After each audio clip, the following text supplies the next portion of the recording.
नारायण वासुदेवा। श्री कृष्ण गोविंद हरे मुरारी। जय हो। हे नाथ नारायण वासुदेवा। श्री कृष्ण गोविंद हरे मुरारी। हे नाथ नारायण वासुदेवा। हे नाथ नारायण वासुदेवा। हे नाथ नारायण वासुदेवा।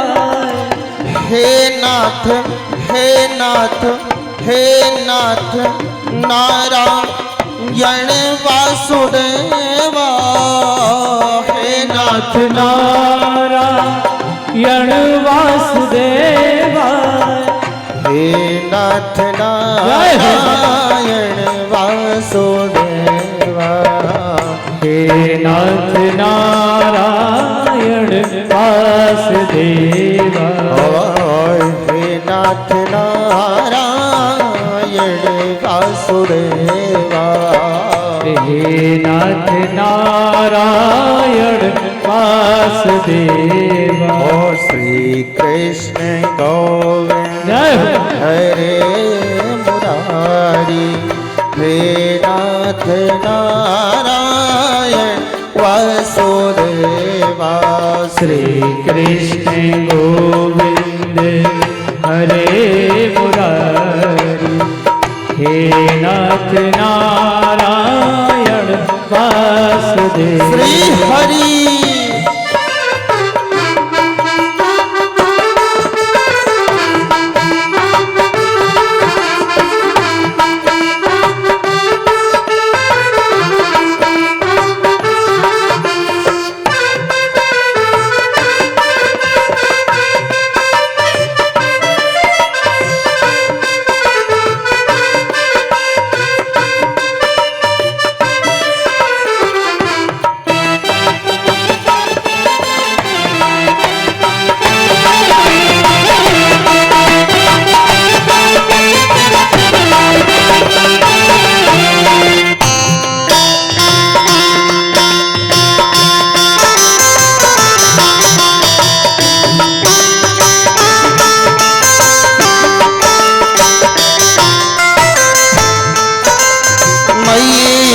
यशोदा हरि को जगावे। मैया यशोदा हरि को जगावे।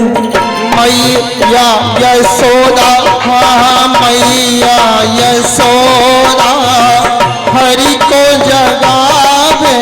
मैया यशोदा हरि को जगावे। जागो उठो मोहन नींद खोलो। जागो उठो मोहन नींद खोलो। द्वारे खड़े बुला रहे हैं। द्वारे खड़े हैं बुला रहे। हे नाथ नारायण वासुदेवा। श्री कृष्ण गोविंद हरे मुरारी। हे नाथ नारायण वासुदेवा। हे नाथ नारायण वासुदेवा। हे नाथ नारायण वासुदेवा। हे नाथ नारायण वासुदेवा। हे नाथ नारायण वासुदेवा। हे नाथ नारायण वासुदेवा। हे नाथ नारायण वासुदेवा। श्री कृष्ण गोविंद हरे मुरारी। हे नाथ नारायण वासुदेवा। श्री कृष्ण गोविंद मुरारी हे नाथ नारायण वासुदेव।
ठाकुर जी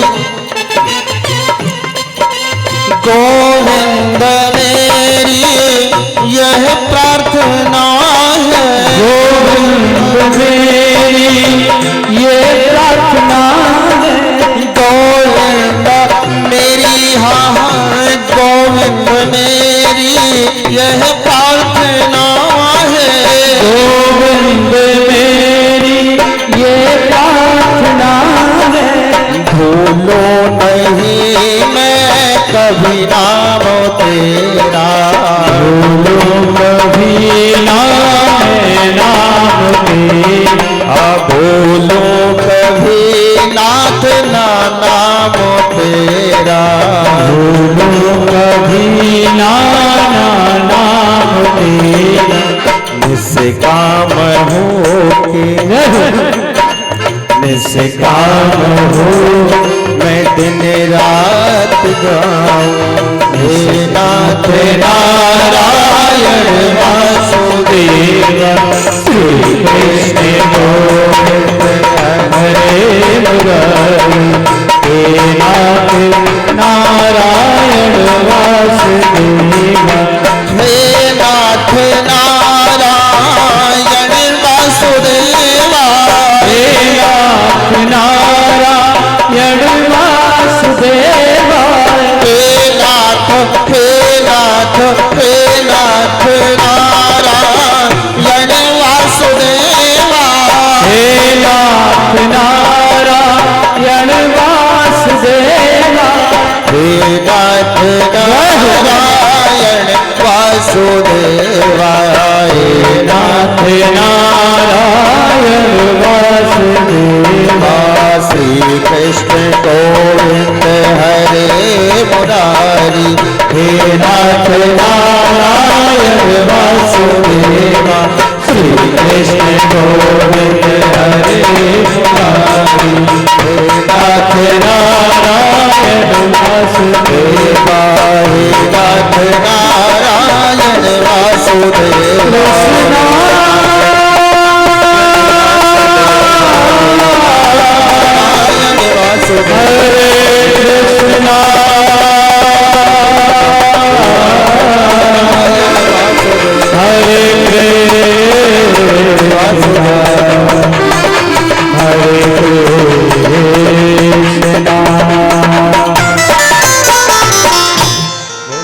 जिता सनो जित श्वासो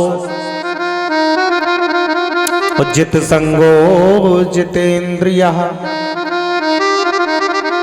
स्थूले भगवते रूपे मनः संधारे धिया, जितासनो जित श्वासो, सबसे पहले आसन को जीतना सीखो। आसन मतलब जब एक आसन बैठना है पालथी लगा करके, अगर जरूरत पड़ जाए कि 8-10 घंटे बैठना पड़े तो नहीं बैठ सकते। तो सबसे पहले आसन को जीतो। अब आसन को कैसे जीतोगे? योग के द्वारा, योग के द्वारा। अब योग कब होगा? कम भोजन होगा तो योग अच्छा होगा। तो सबसे पहले आसन को जीतना चाहिए, फिर ज्योतिष श्वास को जीतना चाहिए। श्वास को कि ना तीव्र हो, ना स्लो हो, ना धीरा हो, ना सनई, ना धीरे हो। कैसे जीत पाओगे? कभी कभी देखा है, अभी जैसे नॉर्मल बैठे हुए हो तो श्वास बिल्कुल नॉर्मल चल रही है, धीरे धीरे चल रही है, और लड़ाई हो जाए क्रोध में, श्वास की गति दोगुनी हो जाती है। फिर देख लेंगे ये, बस श्वास की गति बढ़ गई। श्वास को जीतो, जो जीत सकते हो प्राणायाम के द्वारा। फिर जित संग को जीतो, जो जीत सकते हो संतों का साथ करो, सत्संग करो, तब जीत पाओगे संग को। संगत ही गुण उपजे और संगत ही गुण जाए, तो संग को जीतो। फिर जितेंद्रिया, तब 10 इंद्रियों को जीत पाओगे। और जब 10 इंद्रियां जीत लोगे तो मन अपने आप कवर हो जाएगा, अपने आप बस में हो जाएगा।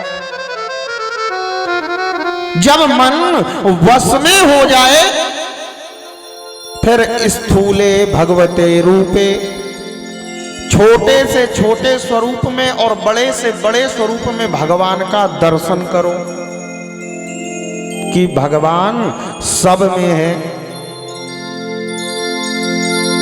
रामायण भी कह रही है, तुलसीदास बाबा लिख रहे हैं।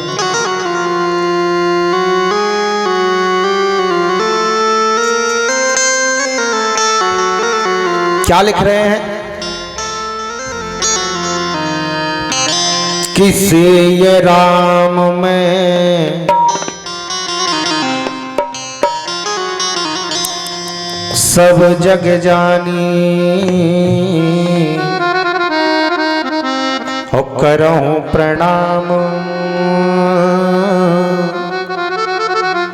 जोर जोग पानी।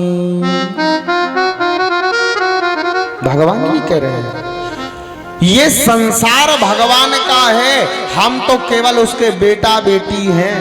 भगवान तो अणु अणु में, कण कण में व्याप्त है। हरि व्यापक सर्वत्र समाना, प्रेम ते प्रगट होई में जाना। हरि तो सब में व्याप्त है। ये संसार जो है भगवान का ही है, भगवान ही सब में व्याप्त है। ईश्वर अंश जीव अब नासी।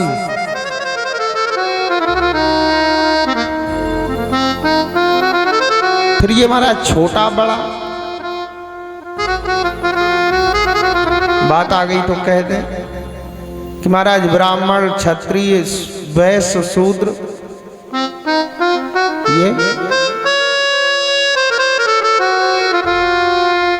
सब एक दूसरे के पूरक हैं। मान लो जैसे अभी बैठे कहाँ, पांडाल के नीचे ये जो टेंट लगा हुआ है, ये पर्दा सबसे ऊपर लगा है, तो सबसे पहले कौन? पंडित जी। ये हो गया पंडित जी। दूसरे नंबर पे आए ठाकुर साहब। अब ये जो पाया हुआ ये दूसरे नंबर का है, तो ये हो गए ठाकुर साहब।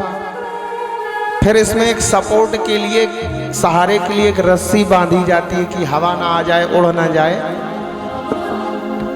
वो हो गए वैश्य। और फिर उस रस्सी को एक खूंटे में बांधा जाता है नीचे, वो हो गए शूद्र, सबसे छोटे। अब इनमें से कौन बड़ा है, कौन छोटा है? आप ही बता दो। कौन बड़ा है कौन छोटा है? कुछ लोग कहेंगे कि पंडित जी सबसे ऊंचे हैं तो महाराज सबसे बड़े हुए। नहीं, कोई ना बड़ा है ना छोटा है। पंडित जी कह रहे हैं कि हम सबसे बड़े हैं तो हम सबसे ऊंचे में हैं, तो ठाकुर साहब कह रहे हैं पंडित जी बात नहीं करो ज्यादा, और अगर कहीं आंधी आ गई हम अपने में ना बांधे होते तो आपका पता नहीं चलता कि शेखपुरा से कहो कनपुरा पहुंच जाते कि ऐदलपुर पहुंच जाते। तो जो रस्सी बांधे हैं पाइप में, जो सहारे के लिए रस्सी बंधी है, वो कह रही है, गुप्ता जी कह रहे हैं आप दोनों बात नहीं करो, हम अगर अपने में ना बांधे होते तो आप दोनों का पता नहीं लगता कहाँ चले जाते। तो अब वो खूंटा जो गड़ा है वो कह रहा है आप तीनों बात नहीं करो, हम अगर अपने में ना बांधे होते तो आपका भी तीनों का पता नहीं चलता। तो बताओ कौन बड़ा हुआ कौन छोटा हुआ? कोई बड़ा छोटा नहीं है। अगर कुंभकार नहीं होता तो हम घड़े से पानी कैसे पीते? पंडित जी नहीं होते तो वेद मंत्र कौन बोलता? छत्री नहीं होते तो रक्षा कौन करता? प्रत्येक के अनुसार चारों एक दूसरे के पूरक हैं।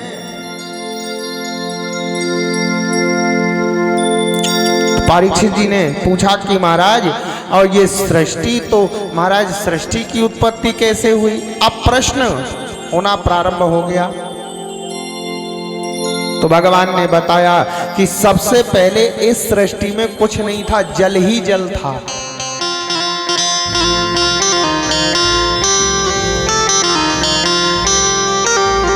पहले इस सृष्टि में कुछ नहीं था। इस सृष्टि में पहले जल ही जल था। सबसे पहले उत्पत्ति हुई है शब्द ब्रह्म की, उसके बाद रूप ब्रह्म भगवान विष्णु की। शब्द पहले आता है, रूप बाद में आता है। जैसे घर में छोटा बच्चा है, सबके घर में छोटे छोटे बच्चे होते हैं। छोटे बच्चे को लिखने के लिए पढ़ने के लिए बिठाते हो तो क्या कहते हो? बेटा पेंसिल पकड़ो, फिर एक चूल्हा ऐसे लिखो छोटा आ। पहले शब्द निकाला मुंह से, निकाला, ये कहा कि पहले लिखो बेटा छोटा आ, मुंह से शब्द निकाला। उसके बाद बताया कि कॉपी में एक चूल्हा ऐसे, एक चूल्हा ऐसे, एक डंडा ऐसे, एक डंडा ऐसे, एक डंडा ऐसे, ये बन गया छोटा आ। तो पहले शब्द निकाला, उसके बाद रूप बनवाया। तो सबसे पहले शब्द ब्रह्म ओम की उत्पत्ति हुई, उसके बाद रूप ब्रह्म भगवान विष्णु की उत्पत्ति हुई। उनकी नाभि से कमल, कमल से बाबा ब्रह्मा ने खोज की कि हमारे माता पिता कौन, हमारा जन्मदाता कौन। तो दो शब्द सुनाई दिए, तापा, तप किया। तब भगवान ने दर्शन दिए और मानसिक सृष्टि का आदेश किया। तो सबसे पहले मन से सृष्टि उत्पत्ति हुई है। तब किया एको हम बहुत श्यामी, एक हूं बहुत हो जाऊं। तो चार पुत्र पैदा हुए, सनक, सनंदन, सनातन, सनत कुमार। ये चारों के चार योगी हो गए। उसके बाद फिर दोबारा तो फिर 10 पुत्र हुए। इसी बीच क्रोध आया, क्रोध से क्रोध आने पर भावों के बीच से रुद्र भगवान का अवतार हुआ। फिर 10 पुत्र हुए, मरीच, अत्रा, अत्रि, अंगिरा, पुलस्त, पुलह, क्रतु, भृगु, वशिष्ठ, दक्ष, नारद इत्यादि ये 10 पुत्र हुए। छाया से कर्दम जी हुए, बैठ जाओ। छाया से कर्दम जी हुए, फिर सरस्वती जी प्रकट हुई, उन्होंने श्राप दिया, ये मोहित हुए। फिर भगवान से कहा कि भगवान हम जिन जिन को हमने प्रकट किया वो सबके सब योगी हो गए, कहां से सृष्टि बढ़ रही है, कहां से विस्तार होगा सृष्टि का। 4 किए, चारों बाबा बन गए। फिर 10 किए, वो 10 के 10 बाबा बन गए। कर्दम जी हुए, वो भी योगी बन गए। अब सृष्टि क्या ऐसे बढ़ेगी? तब भगवान ने प्रेरणा दी कि जाओ जाकर के अपने शरीर के 2 हिस्से, एक से पुरुष एक से स्त्री की उत्पत्ति करो। कौन हुए? कि दाहिने मनु बाएं सतरूपा, जिनते भैनर सृष्टि अनूपा। दाहिने मनु बाएं सतरूपा, सतरूपा, जिनते भैनर सृष्टि अनूपा।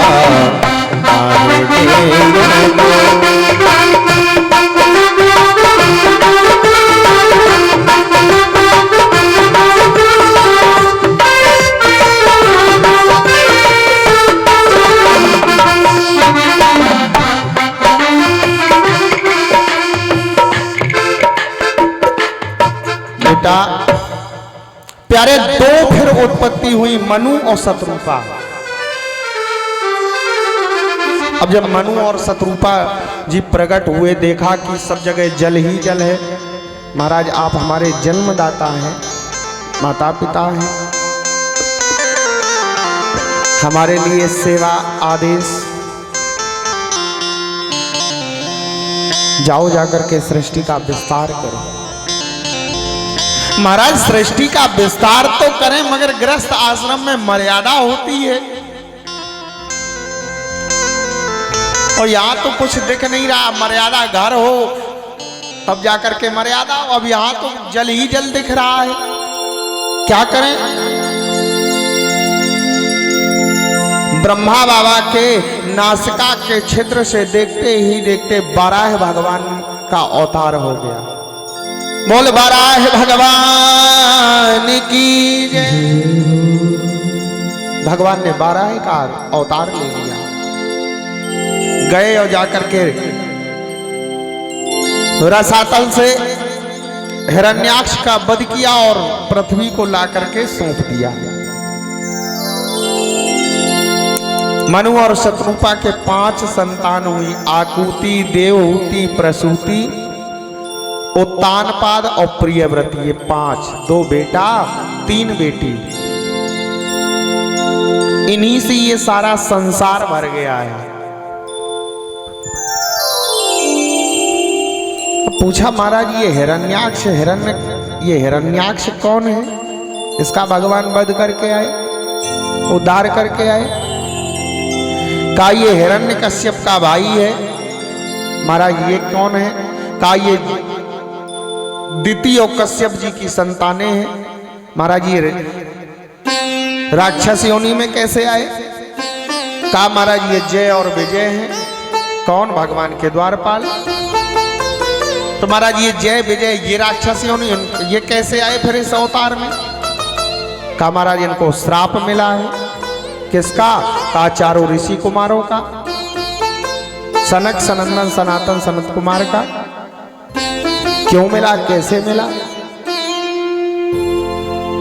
तो एक दिन मां लक्ष्मी भगवान विष्णु की चरण सेवा कर रही थी।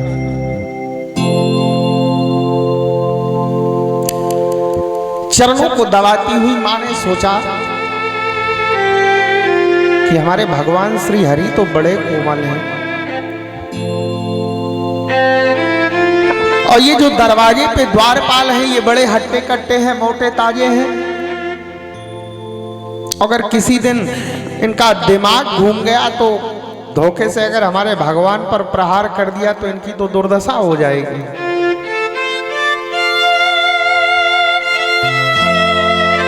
मैया लक्ष्मी ये सोचती हुई और भगवान की चरण सेवा कर रही हैं, और भगवान हरि ने मन की बात जान ली। देवी क्या सोच रही हो?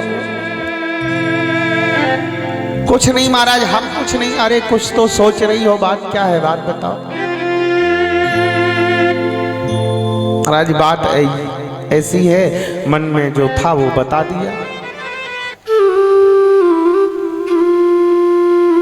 भगवान ने आवाज लगाई जय और विजय को, दोनों आए। महाराज आदेश आज्ञा का पालन करने को तैयार है, आज्ञा दीजिए। क्या तुम हमारे सेवक हो? महाराज हम आपके ही सेवक हैं, तो हमारा कहना भी मानोगे? महाराज आप आदेश तो करके देखिए।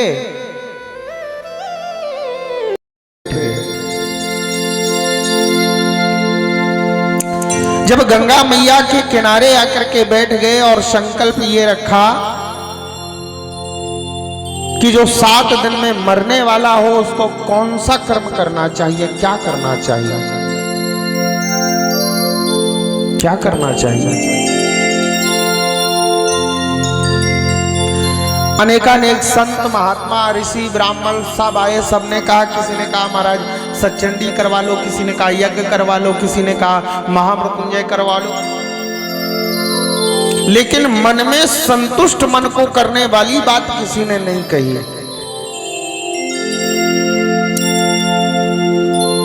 तब भगवान की प्रेरणा से नारद श्री सुखदेव भगवान का आगमन हुआ है। तत्रा भवत भगवान व्यास पुत्रो याद्रक्षया गामटमानोनुपेक्षा।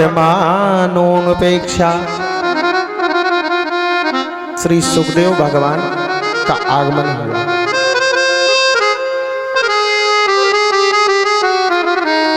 सोलह वर्ष की आयु है। भगवान श्री सुखदेव महाराज आए तो आकर के श्री परीक्षित जी ने आगतम स्वागतम सारम आने वाले अतिथि का स्वागत किया, आसन दिया, बिठाया गया।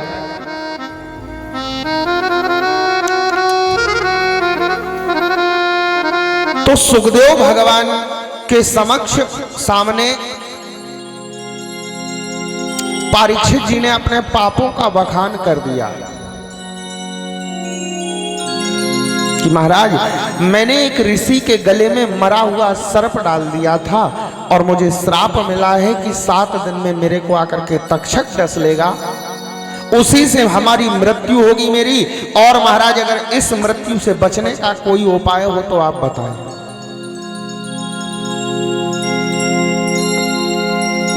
देखो बात कि महाराज सीधा सुखदेव भगवान के सामने परीक्षित जी ने क्या समर्पण हमने बताया था, the first foundation body of attraction, जो पहली गांठ है। हम हो सकता है प्रयास ये कर रहे हैं कि इन 7 गांठों पर ही पूरी भागवत हो, जो हमने बताई जदपिम रखा छूटत कठ नहीं। इस 7 गांठों पर ही हमें चर्चा करनी है। 7 दिन की पहली गांठ देहाध्यास की, जब से देह की पूजा बढ़ गई है तब से देव की पूजा कम हो गई है। और ये गांठ छूटती कब है? समर्पण से। समर्पण कैसा हो? क्या कहा परीक्षित जी ने सुखदेव भगवान से कि भगवान मैंने ऐसा पाप कर दिया है जिस कारण से मुझे श्राप प्राप्त हुआ है, अब इससे बचने का अगर उपाय हो तो आप हमें बताएं। क्या बखान किया? पाप। पुण्य तो नहीं बताया कि हमने 100 अश्वमेध यज्ञ किए, ये किया, वो, ये तो नहीं बताया। क्यों नहीं बताया? क्योंकि पाप का पापस्य बखानस्य पापम क्षीयते। पाप का अगर आप बखान करते हैं तो जो पापों का फल होता है वो क्षीण हो जाता है, नष्ट हो जाता है, वो नहीं भोगना पड़ेगा। और अगर आप अपने पुण्यों का बखान किसी संत, किसी ब्राह्मण, किसी महापुरुष के सामने अगर करते हो तो आपके पापों का फल कम हो जाता है। और अगर पुण्य का बखान कर दिया तो पुण्य का फल कम हो गया। याद रखो, अगर किसी संत के, किसी विद्वान के, किसी ब्राह्मण के, किसी संत महापुरुष के सामने जाओ तो सीधा जाकर के अपने पापों का बखान कर दो कि महाराज ये पाप हमसे हो गए हैं। इससे बचने, भाई डॉक्टर के पास जाओगे, अब दर्द पेट में है और बताओगे कि दर्द सर में है, तो वो तो सर की दवा देगा, और बीमारी बताओगे नहीं तो बीमारी एक दिन बड़ा रूप ले लेगी, फिर वो डॉक्टर कह देगा भाई साहब I am sorry, I am sorry, जाइए। क्या होगा? वो घातक हो जाएगी, वो बीमारी वो आपके प्राणों को लेने वाली भी हो जाएगी। ये भी बीमारी है। किसी विद्वान के पास, किसी संत के पास, किसी ब्राह्मण के पास जाओ तो ये मत कहो कि महाराज हम इतने दुर्गा सप्तशती के पाठ कर लेते हैं, इतने गीता कर लेते हैं महाराज, 4 बजे जागते हैं महाराज, शाम को एक टाइम, ये सब बखान नहीं करने की आवश्यकता है। क्यों कर रहे हो ये सब? लेकिन डरते हैं कि ऐसा ना हो हम अपने पाप का बखान कर दें और महाराज जाएं और हमारे अड़ोसी पड़ोसी से कह दें तो हमारी बदनामी होने लगी है?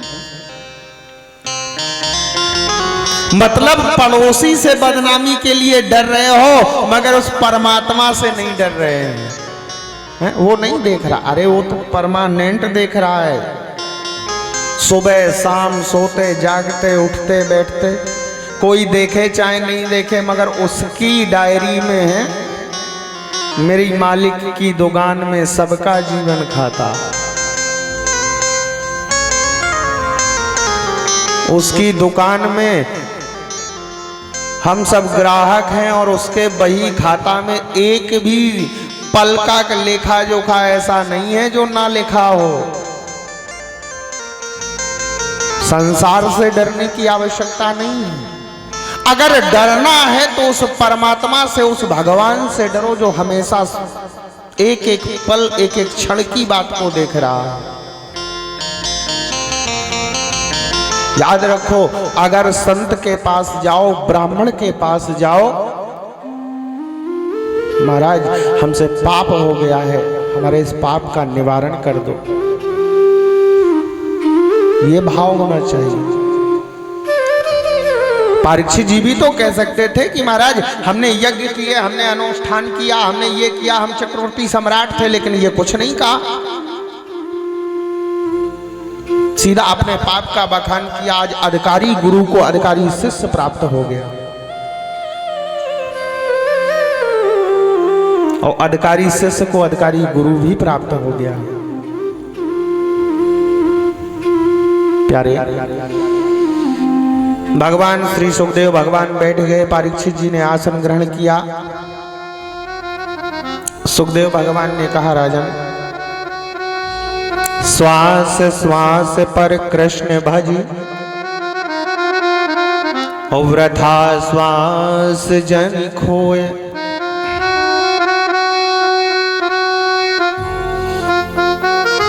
ना जाने या श्वास की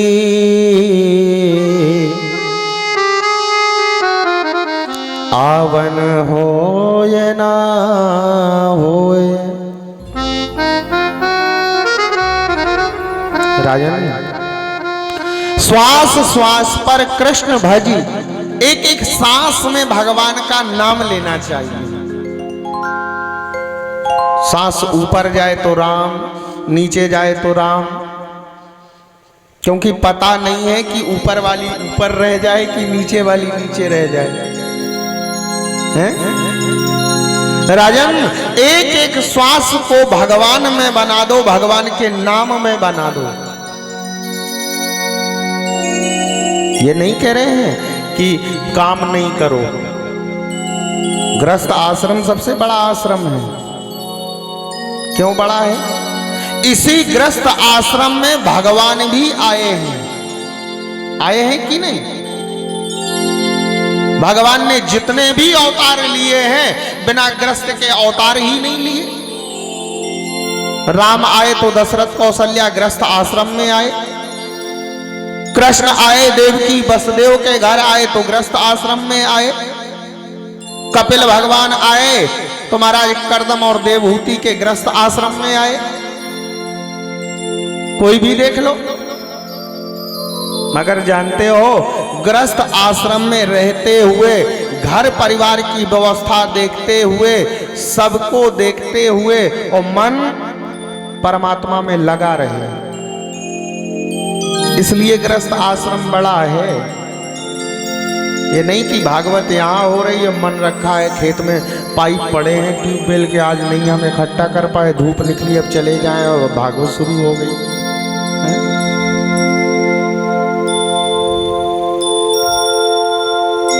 हाथों से काम दिन रात करो। काम के लिए मना नहीं है, कर्म करना अनिवार्य है, कर्म प्रधान विश्व रच राखा। लेकिन क्या करो कि कर से करम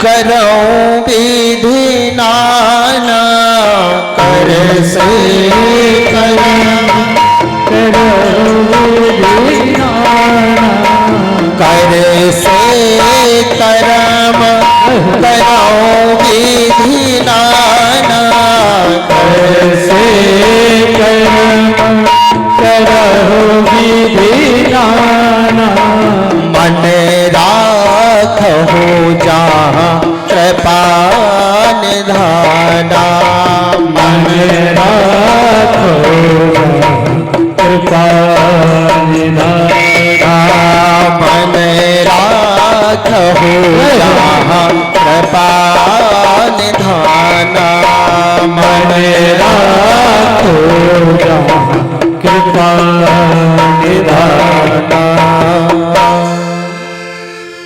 कर से करम करो विधि नाना, और मन राखो जहाँ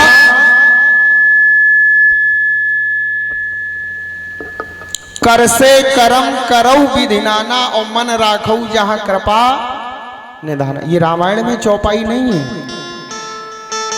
रामायण में तो चौपाई है कि बिन पग चलई सुनई बिन काना, और करबिन करम करई विद। रामायण में नहीं है जो हम, ये तो परिवर्तित की हुई है, बनी हुई। नहीं कहो महाराज जय चौपाई कहाँ से रामायण से ले आए हैं? जैसे एक चौपाई कल सुनाई थी, सुमित कलयुग केवल नाम आधारा, सुमिर सुमिर नर उतरई। ये भी रामायण में नहीं है। रामायण में तो है कि कलयुग केवल हरिगुण गाहा, और गावत नर पावई भाव थाहा। ये संत रचित चौपाई है। कलयुग केवल नाम आधारा, सुमिर सुमिर नर उतरई पारा।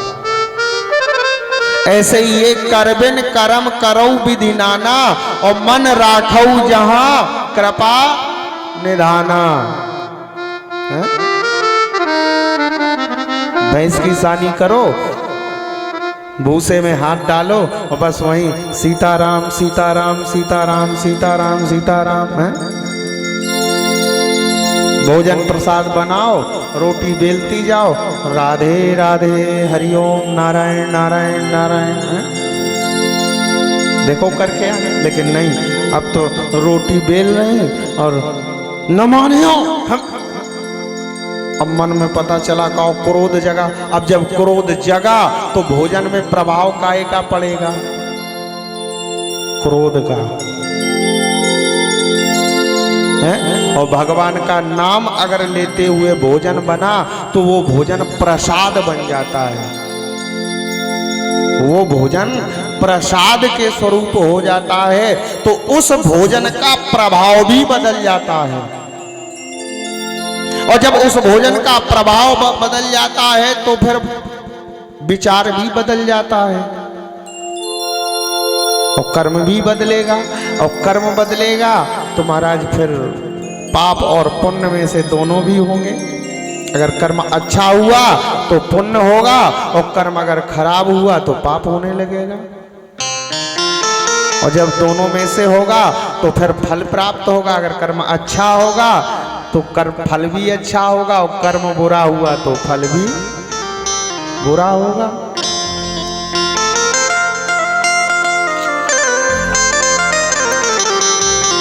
तो महाराज पूछा,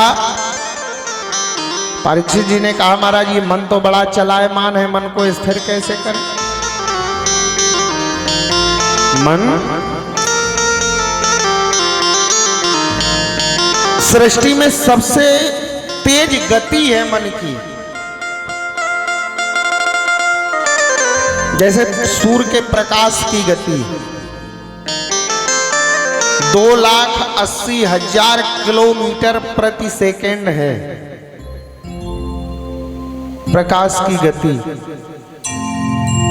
सूर्य भगवान कितने दूरी पे हैं और निकले कि तुरंत प्रकाश आ गया, कितनी तीव्र गति से।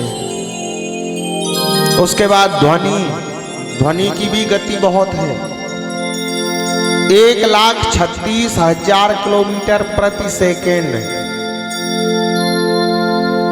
मोबाइल है, मोबाइल से नंबर डायल किया, यहां से अमेरिका फोन लगा दो, फोन उठा, हेलो, तुरंत सुनाई दी। ध्वनि की गति उससे भी तेज है मन की गति। 22,64,000 किलोमीटर प्रति सेकंड ये अनुमान लगाया गया। बैठे यहां हैं, कथा सुन रहे हो और मन में आया कि हमारी बुआ जी के यहाँ पता नहीं क्या हो रहा हो। अब बुआ जी कहाँ है? दिल्ली में। बैठे कथा में और मन पहुंच गया कहाँ? दिल्ली। 1 सेकंड भी नहीं लगा, पहुंच गया। तो महाराज इस मन की जो गति है बड़ी तेज है, मन बड़ा चलायमान है, बड़ा चंचल है। फिर इस मन को काबू कैसे किया जाए? भाई मन अगर काबू हो, जैसे मान लो 10 इंद्रियां हैं, 5 कर्मेंद्रियां, 5 ज्ञान इंद्रियां, और इनका जो कंट्रोल है, जो रिमोट है, वो है मन। अब अगर मन स्थिर हो गया तो सब स्थिर हो जाएगा। तो एक सूत्र बताया महाराज श्री सुखदेव भगवान ने राजा परीक्षित को कि बेटा